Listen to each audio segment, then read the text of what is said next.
আসসালামু আলাইকুম। প্রিয় দর্শক, আপনাদের সকলকে আমন্ত্রণ জানাচ্ছি। শুভেচ্ছা নেবেন। অনেকেই আমার কাছে জানতে চাচ্ছিলেন যে বর্তমানে বাংলাদেশে যে একটা অনিশ্চিত অবস্থা বিরাজ করছে, বিশেষ করে নির্বাচন হবে কি হবে না, তারেক রহমান আসার পরে দেশের সিনারিও অন্তত দৃশ্য তো অনেকখানি বদলে গেছে। তো সব মিলিয়ে সেনাবাহিনীর ভূমিকাটা এই মুহূর্তে কি, তো সেটা নিয়ে কিছু ইনফরমেশন আমি কালেক্ট করেছি।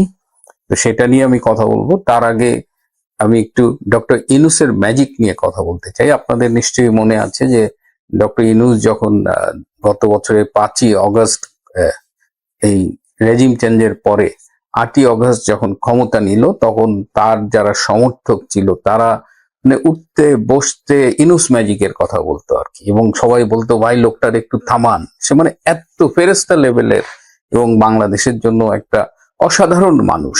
মানে বাংলাদেশের ফ্যাসিস্ট সরকার চলে গেছে, এবার আমরা বেস্ট পার্সনকে নিয়ে আসছি, সে আবার শান্তিতে নোবেল পাইছে, এবং শান্তিতে নোবেল পাইলে কি হয় এটা এখন পৃথিবীতে খুব আলোচনা হচ্ছে। মানে যদি দেখেন যে কোনো দেশে কাউকে শান্তিতে নোবেল দেওয়া হয়েছে, তাহলে বুঝবেন যে ওই দেশের খবর হয়ে গেছে। এবং 3 শান্তি বা কাকির কথা বলা হচ্ছে, একটা হলো যে মিয়ানমারের অং সান সুচি, তারপরে আমাদের ডক্টর ইউনূস, আবার ভেনিজুয়েলার মাচাদো।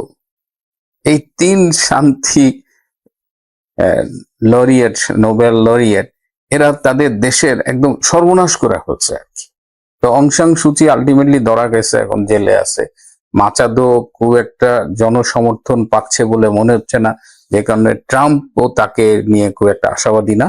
কিন্তু ডক্টর ইউনূস বাংলাদেশের যা পাইন মারার, এটা মাইরা ফেলছে। এই যে আজকে পেপারে দেখলাম যে বাংলাদেশের যে বার্ষিক উন্নয়ন বাজেট, সেটা তিনি আবার 30,000 কোটি টাকা কমাইছে। এবং এই বাজেটটা কোথায় কোথায় কমাইছে?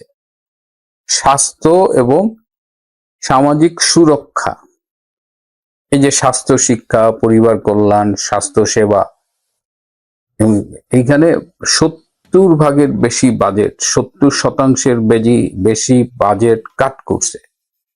এবং সামাজিক সুরক্ষা, যেটা শেখ হাসিনা চালু করেছিলেন, বিধবা ভাতা, প্রতিবন্ধী ভাতা, অনেক রকমের মানুষের ভাতা। এবং আমি খুব অবাক হলাম যে মুক্তিযোদ্ধা ভাতা তো ছিলই, সিনিয়র নাগরিকদের জন্য রাষ্ট্র একটা ভাতা দিত আর কি। এরকম এই ভাতাগুলোর পেছনে একটা গল্প আছে। আপনারা জানেন যে আওয়ামী লীগ এক সময় বাকশাল কায়েম করেছিল, এবং বাকশাল অর্থনীতিতেই তারা বিশ্বাস করত। কিন্তু 1992 সালের 19শে মার্চ তারা মুক্তবাজার অর্থনীতিটাকে অ্যাডপ্ট করে তাদের দলীয় অর্থনৈতিক কর্মসূচি হিসেবে। মুক্তবাজার অর্থনীতি আওয়ামী লীগের অর্থনৈতিক কর্মসূচি হিসেবে অ্যাকসেপ্ট করার আগে শেখ হাসিনার একটা কনসার্ন ছিল যে মুক্তবাজার অর্থনীতির মধ্য দিয়ে কি আমার যে সাধারণ মানুষ, দেশের সাধারণ মানুষ, খেটে খাওয়া মানুষ, দরিদ্র শ্রেণী, তাদের প্রোটেকশনটা কিভাবে সরকার দেবে, রাষ্ট্র দেবে, এটা একটা কনসার্ন তার ছিল। এবং এইটার জন্য তিনি আমেরিকায় গিয়ে বিভিন্ন অর্থনীতিবিদদের সাথে ডে লং মিটিং করেছেন। বাঙালি অর্থনীতিবিদ ছিল, আবার অন্য দেশের অর্থনীতিবিদ ছিল। তার একটাই কনসার্ন ছিল যে মুক্তবাজার অর্থনীতির মধ্যে দরিদ্র জনগোষ্ঠীর স্বার্থ কিভাবে সুরক্ষা করা যায়। এবং সেখান থেকেই তিনি বেসিক্যালি সোশ্যাল ওয়েলফেয়ার স্টেটের কনসেপ্টটা তিনি পেয়েছিলেন। এবং তার এই যে বিশেষ করে যে 2009 থেকে যে 3 টার্মে তিনি ক্ষমতায় থাকলেন, 96 থেকে 2001-এও আমরা দেখেছি, এই সময় কিন্তু ব্যাপকভাবে সামাজিক সুরক্ষা প্রদান করা হয়েছিল এবং এত এত ভাতা দেওয়া হয়েছিল। এবং সেই ভাতাগুলো এখন ডক্টর ইউনূসের টার্গেটে পড়েছে। এই যে বাচ্চাদের স্কুলে ফিডিং হয়, স্কুলে খাবার দেয়, সেই স্কুল ফিডিংটার বাজেট 50% কমায় দিছে। Can you imagine? Sheikh Hasina একটা মানে আমি যে অস্ট্রেলিয়া থেকে কথা বলছি, আমরা একটা সোশ্যাল ওয়েলফেয়ার স্টেট, কানাডা একটা সোশ্যাল ওয়েলফেয়ার স্টেট। আমাদের এখানে একটা পর্যায় পর্যন্ত সরকারি শিক্ষা ব্যবস্থায় কোনো পয়সা দেওয়া লাগে না, আমাদের স্বাস্থ্য সেবার জন্য আমাদের কোনো পয়সা দেওয়া লাগে না, আমরা ওষুধ কিনি, এটা একটা সাবসিডাইজড রেটে কিনি। আবার যখন সিনিয়র হয়ে যাই আমরা, 67 এজ বা প্লাস, বা যারা এই সরকারি সহায়তায় চলে, টোলে চলে, তাদের ব্যাপক সামাজিক সুরক্ষা থাকে। তো তো এই কনসেপ্টটাই কিন্তু বাংলাদেশে চালু করেছিল, কিন্তু ডক্টর ইউনূস তিনি আসলে তিনি তো বাংলাদেশের যে আয়, সরকারের যে আয়, যে রাজস্ব আয়, এই আয়গুলো তো তার একদম কমে গেছে। সুতরাং তিনি এখন জনগণের উপরে ট্যাক্স বাড়াচ্ছেন, ডেভেলপমেন্ট বাজেট কাটছাট করছেন। তারপর তখন মনে হচ্ছিল যে হায় রে ইউনূস ম্যাজিক। যাই হোক, সেনাবাহিনীর কথা একটু ফিরে আসি। সেনাবাহিনীর মধ্যে এই মুহূর্তে একটা চাপা ক্ষোভ বিরাজমান। সেনাবাহিনী মানে তারা এই যে 12ই ফেব্রুয়ারি যে নির্বাচনটা করার প্ল্যান করা হচ্ছে, এই নির্বাচনটা একটা বিতর্কিত নির্বাচন নিঃসন্দেহে যদি হয়। তো সেনাবাহিনী, অধিকাংশ সেনা কর্মকর্তা চাচ্ছে না যে এরকম একটা বিতর্কিত নির্বাচনে সেনাবাহিনী অংশ নিক, এবং সেনাবাহিনী এই বিতর্কের অংশ হয়ে মানে তারা ধিকৃত হবে। ডেফিনেটলি তাদের রোলটা নিয়েও তো সমালোচনা হবে। তো জেনারেলি তারা এটা চাচ্ছে না। তারা বিভিন্নভাবে এটা জেনারেল ওয়াকারকে জানিয়ে দিয়েছে। জেনারেল ওয়াকারের সমস্যা হলো যে তিনি মানে আপনি যা বলবেন তিনি সুন্দর করে শুনবেন, তিনি তার কথা বলবেন, আপনার কথা প্রশ্নের উত্তরে বা আপনার কনসার্নের তিনি উত্তর দেবেন, কিন্তু এগুলো শোনা বলার পরে তিনি কোনো কাজ করবেন না। মানে ব্যাপারটা এরকম যে শুনলাম, বললাম এবং শেষে বসে বসে আঙ্গুল চুষলাম। তিনি বসে বসে আঙ্গুল চষে এবং সেনাবাহিনীটাকে তিনি এমন ভাবে বিতর্কিত করেছেন যে সেনাবাহিনীর যে একটা মান, সম্মান, মর্যাদা ছিল, সেটা আমার মনে হয় না যে সেনাবাহিনীর ইমেজ একদম মাটিতে মিশে গেছে। এর মধ্যে আবার সেনাবাহিনীর মধ্যে এই গোলাম আজমের পুত্র, এই ব্রিগেডিয়ার, যিনি একসময় বরখাস্ত হয়েছিলেন, এই আজমি আবার সেনাবাহিনীর মধ্যে বিভিন্ন কুপ্রভাব খাটানোর চেষ্টা করছে। এই আজমি তিনি পাকিস্তানি গোয়েন্দা সংস্থা আইএসআই এর পক্ষে কাজ করছেন এবং তিনি পুলিশের প্যারালাল একটা ফোর্স তৈরি করার চেষ্টা করতেছেন। এটা এই বিভিন্ন একটা বিদেশি গোয়েন্দা সংস্থার সূত্রে এটা জানা গেছে, এবং আইএসআই তাকে চেয়েছিল যে বাংলাদেশের ইন্টারিম গভর্নমেন্টের স্বরাষ্ট্র উপদেষ্টা করতে। যা হোক, সেটা আলটিমেটলি পারেনি। তো আর্মিতে এই ব্রিগেডিয়ার আজমির একটা কুপ্রভাব কাজ করতেছে। এই আজমির ব্যাপারে আবার জেনারেল ওয়াকার কোনো ব্যবস্থা নিতে পারে না।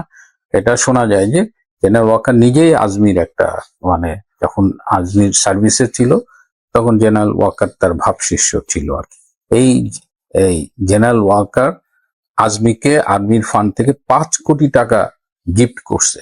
সেই টাকা দিয়ে আবার আজমি একটা বাড়ি বানিয়েছে।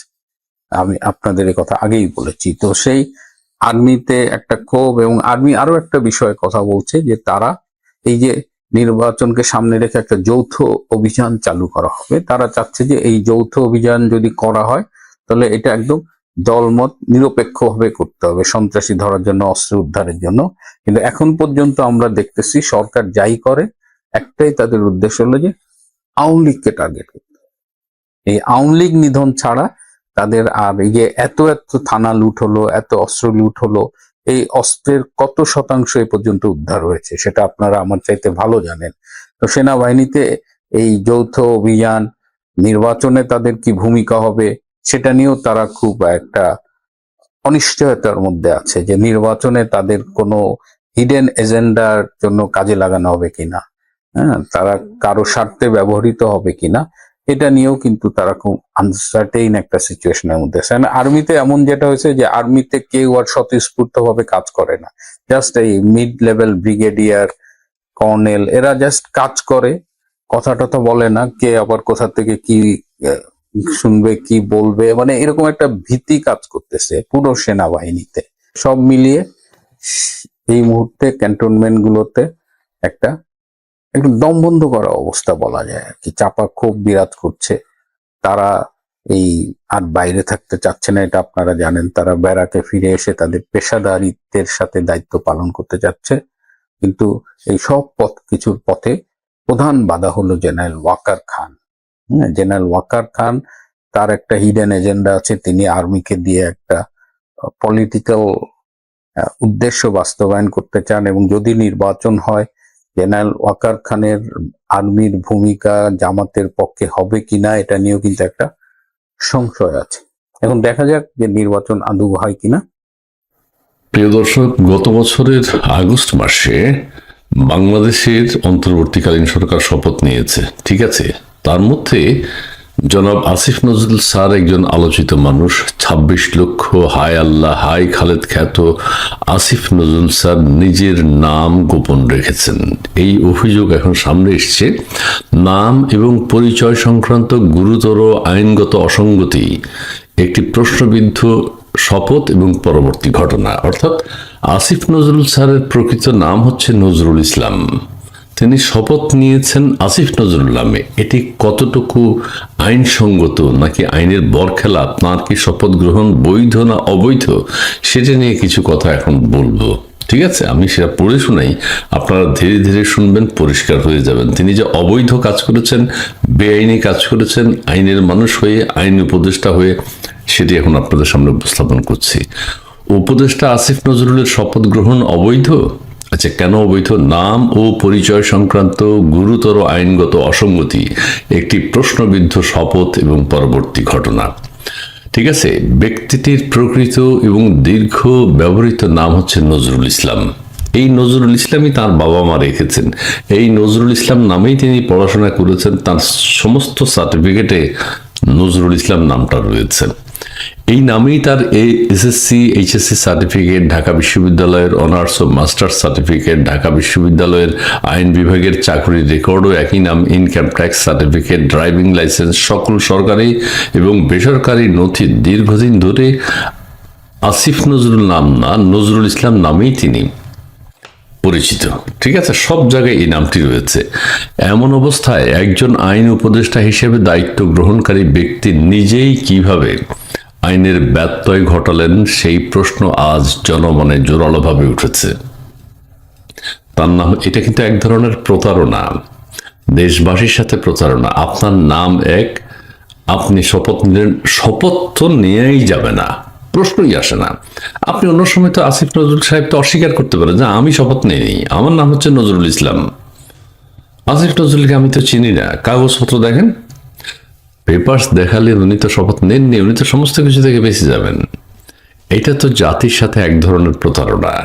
সেখানে শপথ গ্রহণের সময় তার নাম দেয়া, প্রকৃত নাম যেটি নজরুল ইসলাম নামে তিনি শপথ গ্রহণ করতে পারতেন। ঠিক আছে, এক, শপথ গ্রহণের নামের গুরুতর অসঙ্গতি। শপথ গ্রহণের নামের গুরুতর অসঙ্গতি। 2024 সালের 8 আগস্ট তিনি শপথ গ্রহণ করেন আসিফ নজরুল নামে। চিন্তা করেন, কিন্তু শপথ গ্রহণের ওই দিন পর্যন্ত তার সকল বৈধ সার্টিফিকেট ও সরকারি নথিতে নাম ছিল নজরুল ইসলাম। এটা কোনোদিন সম্ভব না। একজন ব্যক্তি তার বৈধ পরিচয়ের বাইরে অন্য নামে রাষ্ট্রীয় শপথ নিতে পারেন না। এটা আইনগতভাবে যদি কেউ পরিবর্তন করে আগে করতেন, তাহলে তিনি আসিফ নজরুল নামে পরিচয় দিতে পারতেন, শপথ নিতে পারতেন। আচ্ছা, সুতরাং নজরুল ইসলাম কোনোভাবেই আসিফ নজরুল নামে শপথ নিতে পারেন না। এটি শপথের মৌলিক শর্ত লঙ্ঘনের শামিল এবং শপথের বৈধতা নিয়ে প্রশ্ন তোলে। 2, শপথের ত্রুটি ঢাকতে পরবর্তী সময়ে নাম পরিবর্তন, শপথ গ্রহণ যে নিয়ম বহির্ভূত হয়েছে তা অনুধাবন করেই পরবর্তীতে 9 সেপ্টেম্বর, তার শপথটা যে ঠিক হয়নি এটা উনি উপলব্ধি করেছেন পরে, বা কেউ বলেছে তাকে। 9 সেপ্টেম্বর 2024 তারিখে কুমিল্লা শিক্ষা বোর্ডের মাধ্যমে তার নাম পরিবর্তন করে আসিফ নজরুল করা হয় বলে অভিযোগ রয়েছে। এটা কনফার্ম না, অভিযোগ রয়েছে, তবে এটা সার্টিফিকেটটা আছে। তিনি যে কুমিল্লা বোর্ডে নাম পরিবর্তন করেছেন সেই তথ্য সংযুক্ত করা হয়েছে। এটা সংযুক্ত করা হয়েছে, আমি দেখাতে পারবো না। প্রশ্ন হলো, শপথের আগে যেই নাম বৈধ ছিল না, শপথের পরে, এখানেও ঘাপলা আছে, শপথের পরে নাম বদলে কি সেই ত্রুটি বৈধ করা যায়? অর্থাৎ আমি বা আপনি একটা অন্য নামে শপথ নিয়ে ফেলছি, শপথ নেয়ার 2 মাস পরে আমি আবার নাম পরিবর্তন করে শপথ গ্রহণ করেছি যেই নামে, সেটা পরিবর্তন করলাম, এটা কি হয়? হয় না। ঠিক আছে, যায় না। চাকুরিরত ব্যক্তির নাম পরিবর্তন স্পষ্ট নিয়ম লঙ্ঘন। শিক্ষা মন্ত্রণালয় ও শিক্ষা বোর্ডের সুস্পষ্ট নীতিমালা অনুযায়ী কোনো চাকুরিতে কর্মরত ব্যক্তির নাম ও বয়স সংশোধন করা যায় না। যখনই একটা নামে আপনি ফিক্সড হয়ে যাবেন, ওই নামে চাকরি করবেন, ওই নামে একটা কাজ করবেন, এরপরে নাম আর পরিবর্তন করা যায় না। তারপরও প্রভাব খাটিয়ে নাম পরিবর্তন করা হলে এটি একটি অনিয়ম নয়, এটি শুধু একটি অনিয়ম নয়, সরাসরি অবৈধ কার্যক্রম। যেটা আসিফ নজরুল সাহেব করেছেন, এতে সংশ্লিষ্ট ব্যক্তি ছাড়াও কুমিল্লা শিক্ষা বোর্ডের চেয়ারম্যান ও সংশ্লিষ্ট কর্মকর্তারা এই অনিয়মের অংশীদার হিসেবে প্রশ্নবিদ্ধ হবেন। হ্যাঁ, যারা গত বছরের সেপ্টেম্বরে আসিফ নজরুল সাহেবের নাম পরিবর্তন করে নজরুল ইসলাম থেকে আসিফ নজরুল করেছেন, তারাও আইনের আওতায় আসবেন। 4, শপথ বাক্যে সরাসরি মিথ্যা পরিচয়। শপথ গ্রহণের সময় তিনি উচ্চারণ করেন, আমি আসিফ নজরুল শপথ গ্রহণ করিতেছি যে, অথচ সেই সময় তার বৈধ নথি অনুযায়ী নাম ছিল নজরুল ইসলাম। চরম অবৈধ কাজ করেছেন, চরম প্রতারণা করেছেন জাতির সাথে, আইনের সাথে। অর্থাৎ রাষ্ট্রীয় শপথের মুহূর্তেই পরিচয় নিয়ে সরাসরি অসত্য ঘোষণা করা হয়েছে, যা নৈতিকতা ও আইনের দৃষ্টিতে অত্যন্ত গুরুতর। পরিষ্কার উপসংহার হচ্ছে, একজন সাধারণ নাগরিকের ক্ষেত্রে যা গুরুতর অপরাধ বলে গণ্য হয়, হ্যাঁ আমি আপনি বা যে কেউ হইলে এটা গুরুতর অপরাধ হতো, কিন্তু একজন আইন উপদেষ্টা সেই কাজ করলে প্রশ্ন ওঠে আরো গভীরভাবে। আমরা করলে, সাধারণ মানুষ যারা, আমরা করলে এক ধরনের অপরাধ এটি, কিন্তু আইনের লোক, বিচক্ষণ মানুষ বা যে কোনো গুরুত্বপূর্ণ কর্মকর্তা যদি এই কাজটি করেন, সেই অভিযোগ আরো মারাত্মক। আমি হয়তো ভুলবশত করতে পারি, আমি একজন প্রতারক হিসেবে স্বীকৃত হব, কিন্তু ওনার কি পানিশমেন্ট হবে? উনি জেনে বুঝে আইনের লোক হয়ে করেছেন। এখন প্রশ্ন, জনগণের কাছেই এই ধরনের পরিচয় গোপন ও নিয়ম বহির্ভূত শপথ কি গ্রহণযোগ্য? জাতির বিবেকের কাছে প্রশ্ন। আইনের রক্ষক হয়ে কেউ যদি নিজেই আইন লঙ্ঘন করেন, তাহলে বিচার হবে কার কাছে বা বিচার চাইবে কার কাছে? এই বিষয়গুলো নিরপেক্ষ তদন্ত ও আইনি পর্যালোচনার দাবি রাখে। জি, আমি সোশ্যাল মিডিয়া এটি পেয়েছি, আপনারাও পাবেন, কিন্তু ঘটনাটা সত্য। আমরা আসিফ নজরুল সাহেবকে আসিফ নজরুল নামেই চিনি। উনি সব জায়গায় হায় আল্লাহ আমি আসিফ নজরুল এবং 26 লক্ষ খ্যাত আসিফ নজরুল ইসলাম ওনার বাবা মা নাম রেখেছেন, কিন্তু বৈধভাবে উনি নামটা পরিবর্তন করার নেই। যেহেতু পরিবর্তন করার নেই, আসিফ নজরুল নামে তার শপথ গ্রহণ কোনোভাবেই মেনে নেওয়া যায় না। এটি অবৈধ কাজ করেছেন তিনি, জাতির সাথে প্রতারণা করেছেন। বিশেষ করে বিএনপি, জামাত, এনসিপি, বর্তমান অন্তর্বর্তীকালীন সরকার স্টাবলিশড করেছে, ফ্রান্স থেকে এবং আমেরিকা থেকেও স্টাবলিশড করেছে যে ভারতের সাথে শুধুমাত্র আওয়ামী লীগের সম্পর্ক, ভারতের সাথে শুধুমাত্র শেখ হাসিনার সম্পর্ক। এখন দেখব বিএনপির কোনো সম্পর্ক আছে কিনা ভারতের সাথে, এবং বিএনপির যে সম্পর্ক আছে সেটি প্রকাশ করব কিছুক্ষণের মধ্যেই। আপনারা জানেন এনসিপি বা বর্তমান অন্তর্বর্তীকালীন সরকার বা জামাতে ইসলাম বা বিএনপি কোনো প্রতিবাদ করেছিল কিনা ভারতের সাথে? বেগম জিয়া বা বিএনপির যে সম্পর্ক, আমি বলি বেগম জিয়ার তিনি যখন ইন্তেকাল করেন এবং তারপরে বিভিন্ন দেশের প্রতিনিধিরা বাংলাদেশে এসছে, শোক জানিয়েছে, শ্রদ্ধা জানিয়েছে, সম্মান জানিয়েছে, স্মরণ করেছে, ঠিক আছে। ভারতের পররাষ্ট্রমন্ত্রী এসছেন এস জয়শঙ্কর, তিনি আবার নরেন্দ্র মোদীর বার্তা নিয়ে এসছেন। সেই বার্তাটা কি? তারেক রহমানের কাছে শোক বার্তা। দুই দেশের সম্পর্ক সুদৃঢ় করায় খালেদা জিয়ার অবদান গুরুত্বপূর্ণ, নরেন্দ্র মোদী। এখন দুই দেশের মধ্যে সম্পর্ক সুদৃঢ় করেছে যখন বিএনপি ক্ষমতায় ছিল 91-এ এবং 2001-এ। সেই অবদানের কথা নরেন্দ্র মোদী স্বীকার করছে, এস জয়শঙ্কর স্বীকার করছে, এবং রাজনাথ সিং, যিনি বাংলাদেশ হাই কমিশনে গিয়ে স্বাক্ষর করেছেন, তিনিও বলছেন বেগম জিয়ার ভীষণ অবদান রয়েছে ভারত বাংলাদেশ সম্পর্ক উন্নয়নে।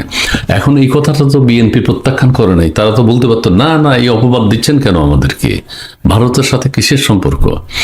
এনসিপি শাহবাগে কোনো আন্দোলন তো করে নাই যে বিএনপিকে জ্বালিয়ে দিব, পুড়িয়ে দিব, ছারখার করে দিব। গত 10 বছর 91 এবং 2001-এ তারা ভারতের সাথে সম্পর্ক করেছে। বর্তমান প্রধান উপদেষ্টা তো কোনো কথা বলেন নাই, বিনয়ের সাথে শুনে গেছেন শুধু। তার মানে বিএনপির সাথে ভারতের অনেক সম্পর্ক ছিল, সম্পর্ক থাকাই স্বাভাবিক, কিন্তু আমরা এটা মেনে নিতে পারছি না কেন? কিন্তু বলা হচ্ছে শুধু আওয়ামী লীগের সম্পর্ক। তা আওয়ামী লীগের সম্পর্ক ওই নরেন্দ্র মোদী সাহেব কি বললেন? বেগম খালেদা জিয়ার মৃত্যুতে গভীর শোক প্রকাশ করেছেন ভারতের প্রধানমন্ত্রী নরেন্দ্র মোদী। তিনি বিএনপির ভারপ্রাপ্ত চেয়ারম্যান তারেক রহমানের কাছে পাঠানো এক শোক বার্তায় এই শোক প্রকাশ করেন। শোক বার্তায় মোদী বলেন, ভারত বাংলাদেশ সম্পর্ক সুদৃঢ় করার ক্ষেত্রে বেগম খালেদা জিয়া গুরুত্বপূর্ণ অবদান রেখে গেছেন। তিনি প্রত্যাশা করেন তারেক রহমানও সেই বেগম খালেদা জিয়ার দেখানো পথে ভারত বাংলাদেশের সম্পর্ক সুদৃঢ় রাখবেন। এই যে এই কথাটা, বেগম জিয়া ভারত বাংলাদেশের সম্পর্ক উন্নয়নে গুরুত্বপূর্ণ ভূমিকা রেখেছেন, নরেন্দ্র মোদী কথাটা বলেছে, এটা কি বিএনপি প্রত্যাখ্যান করেছে যে না আমাদের সাথে ভারতের কোনো সম্পর্ক ছিল না? নরেন্দ্র মোদী এটা কি বলে? এনসিপি কি কোনো প্রতিক্রিয়া দেখিয়েছে? রাজুতে আয়, শাহবাগে আয়, এটা কি বলে? নরেন্দ্র মোদীর বক্তব্য তারা প্রত্যাখ্যান করেছে। নরেন্দ্র মোদীর কথা আমরা মানি না, বুঝি না, কি বলে এটা? আচ্ছা, আরো অনেক কথা আছে, অনেক কথা আছে। এস জয়শঙ্করও তা বলেছেন। রাজনাথ সিং কি বলেছে সেটা একটু দেখি। রাজনাথ সিং বাংলাদেশ হাইকমিশনে, দিল্লিস্থ বাংলাদেশ হাইকমিশনে গিয়ে স্বাক্ষর করেছেন। কি জন্য করেছেন? ভারত বাংলাদেশ সম্পর্ক উন্নয়নে খালেদা জিয়ার অবদান চিরস্মরণীয়। তো এখানে তো আওয়ামী লীগের কথা বলে নাই, বিএনপিও সেটা প্রত্যাখ্যান করেনি। বিএনপি বলে নাই যে আমাদের অবদান, কিসের অবদান আপনারা, আপনাদের সাথে কখন অবদান রেখেছি আমরা, তা তো বলেনি।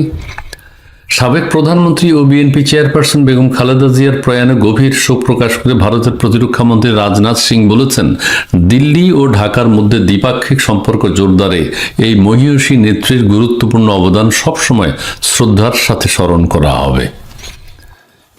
আমরা তো জানি ভারতের সাথে বিএনপির কোনো সম্পর্ক নাই। ফ্রান্স থেকেও বলা হয় ভারতের সাথে বিএনপির সম্পর্ক নাই। আমেরিকা থেকেও বলা হয় বিএনপির সাথে ভারতের কোনো সম্পর্ক নাই, এটা শেষ করে দেবো যার সম্পর্ক হবে। সবাই তো বলছে আওয়ামী লীগের সাথে সম্পর্ক। আওয়ামী লীগ দেশ বিক্রি করে দিয়েছে ভারতের কাছে, সেটার কোনো দলিলপত্র নাই।